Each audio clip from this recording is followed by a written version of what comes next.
नमस्कार। चलिए आज बात करते हैं कमाल की मेडिकल टेक्नोलॉजी की, जो डॉक्टर्स को हमारे शरीर के सबसे कॉम्प्लेक्स हिस्से यानी हमारे दिमाग के अंदर झांकने की ताकत देती है। तो सबसे बड़ा सवाल हमेशा से यही रहा है कि शरीर के अंदर और खासकर हमारे दिमाग में बिना कोई चीर-फाड़ के आखिर झांका कैसे जाए। ये एक बहुत बड़ी चुनौती थी, जिसका जवाब अब हमारे पास है। और इसी सवाल का जवाब है एमआरआई परफ्यूजन। अब ये है क्या? देखिए, इसे ऐसे समझ सकते हैं। मान लीजिए एक बगीचा है और हमें ये चेक करना है कि हर पौधे तक पानी ठीक से पहुंच रहा है या नहीं, है ना? एमआरआई परफ्यूजन बस बिल्कुल यही काम हमारे दिमाग के टिश्यूज के लिए करता है। और एक बात साफ है, ये सिर्फ कोई रिसर्च की चीज नहीं है। ये असल में स्ट्रोक, ब्रेन ट्यूमर और डिमेंशिया जैसी बहुत ही सीरियस मेडिकल कंडीशंस में एक बेहद जरूरी डायग्नोस्टिक टूल है। इससे डॉक्टर्स को तुरंत सही फैसला लेने में मदद मिलती है। ठीक है, तो अब थोड़ा और गहराई में चलते हैं। एमआरआई परफ्यूजन के ना मेनली 3 टाइप होते हैं। ऐसा सोचिए कि ये एक डॉक्टर के टूलकिट में रखे 3 अलग-अलग स्पेशल टूल्स हैं और हर टूल एक खास काम के लिए बना है। तो टूल नंबर 1, डीएससी परफ्यूजन। इसका पूरा नाम है डायनामिक ससेप्टिबिलिटी कॉन्ट्रास्ट। इसे हम कह सकते हैं रैपिड रिस्पॉन्डर, मतलब जो बहुत तेजी से काम करता है। अब ये काम कैसे करता है?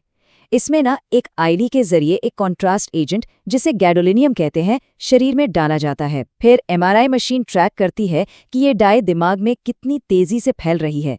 इससे हमें 2 बहुत जरूरी चीजें पता चलती हैं। एक है सेरेब्रल ब्लड वॉल्यूम या सीबीवी, मतलब किसी हिस्से में खून कितना है, और दूसरा है सेरेब्रल ब्लड फ्लो या सीबीएफ, यानी वहां खून बह कितनी तेजी से रहा है। तो फिर इसका सबसे बढ़िया इस्तेमाल कहाँ होता है? ये खास तौर पर इमरजेंसी सिचुएशन में काम आता है। जैसे मान लीजिए किसी को अचानक स्ट्रोक हुआ, तो उसकी हालत को तुरंत समझने के लिए ये बेस्ट है। चलिए अब देखते हैं टूल नंबर 2 को। ये है डीसीई परफ्यूजन, यानी डायनामिक कॉन्ट्रास्ट एनहांस्ड। इसकी खासियत क्या है? ये एक तरह का लीक डिटेक्टर है। ये उन ब्लड वेसल्स को देख सकता है जो लीक कर रही हैं। हाँ, इसमें भी कॉन्ट्रास्ट का इस्तेमाल होता है, लेकिन इसका मेन फोकस ये देखना होता है कि कॉन्ट्रास्ट खून की नसों से बाहर कितना लीक हो रहा है। और ये जो लीकेज है ना, ये कुछ खास बीमारियों का एक बहुत बड़ा सिग्नल हो सकता है। तो इसका सबसे बड़ा यूज होता है ट्यूमर की ग्रेडिंग में, मतलब ये पता लगाने में कि कोई ट्यूमर कितना अग्रेसिव है। इस लीकेज को मापने के लिए एक पैरामीटर होता है, के ट्रांस, और सीधा सा हिसाब है, के ट्रांस की वैल्यू जितनी ज्यादा होगी, ट्यूमर के उतने ही अग्रेसिव होने का चांस होता है। और अब बारी है तीसरे और सच कहूं तो सबसे अनोखे टूल की, एएसएल परफ्यूजन, यानी आर्टीरियल स्पिन लेबलिंग। और इसकी सबसे बड़ी खासियत, इसमें किसी कॉन्ट्रास्ट की जरूरत ही नहीं पड़ती। हाँ, बिल्कुल सही, कोई इंजेक्शन नहीं। ये तकनीक बहुत ही स्मार्ट तरीके से काम करती है। इसमें एमआरआई स्कैनर गर्दन में जो खून बह रहा है, उसी के पानी के मॉलिक्यूल्स को मैग्नेटिकली टैग कर देता है, मतलब एक तरह का निशान लगा देता है। और फिर मशीन देखती है कि ये टैग किया हुआ खून दिमाग के टिश्यूज तक कैसे पहुंच रहा है। मतलब शरीर के अपने ही खून को एक नेचुरल ट्रैकर की तरह इस्तेमाल किया जाता है। कमाल है ना? तो अगर हम इन तीनों को आमने सामने रखें तो तस्वीर एकदम साफ हो जाती है। एक तरफ है डीएससी और डीसी, जिन्हें बाहर से कॉन्ट्रास्ट देना पड़ता है, और दूसरी तरफ है एएसएल, जो बिना किसी बाहरी एजेंट के अपने ही दम पर काम करता है।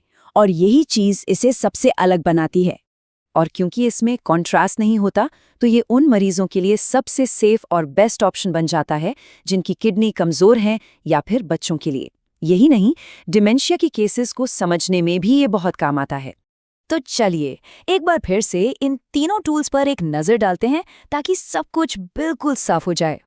देखिए, ये टेबल इसे एकदम सिंपल बना देती है। पहला, डीएससी, कॉन्ट्रास्ट चाहिए, हाँ, मेन न्यूज, स्ट्रोक और ट्यूमर। दूसरा, डीसीई, कॉन्ट्रास्ट चाहिए, इसमें भी हाँ, मेन न्यूज, ट्यूमर की ग्रेडिंग। और आखिर में एएसएल, कॉन्ट्रास्ट चाहिए, नहीं, मेन न्यूज, स्ट्रोक और खास तौर पर बच्चों के केसेस में। कितना आसान हो गया समझना। तो कुल मिला के देखें तो एमआरआई परफ्यूजन टेक्नोलॉजी एक ऐसी जादुई खिड़की की तरह है, जो हमें शरीर के सबसे ज़रूरी फंक्शंस के अंदर झांकने का मौका देती है, वो भी बिना किसी सर्जरी या चीर-फाड़ के। और ये हमें भविष्य के बारे में सोचने पर मजबूर करता है। जरा सोचिए, क्या हम कभी उस लेवल पर पहुंच पाएंगे जहां ये स्कैन डिमेंशिया जैसी बीमारियों के बारे में उनके लक्षण दिखने से भी बहुत बहुत पहले बता दें? ये एक बड़ा सवाल है जिसका जवाब हमें आने वाले वक्त में ही मिलेगा।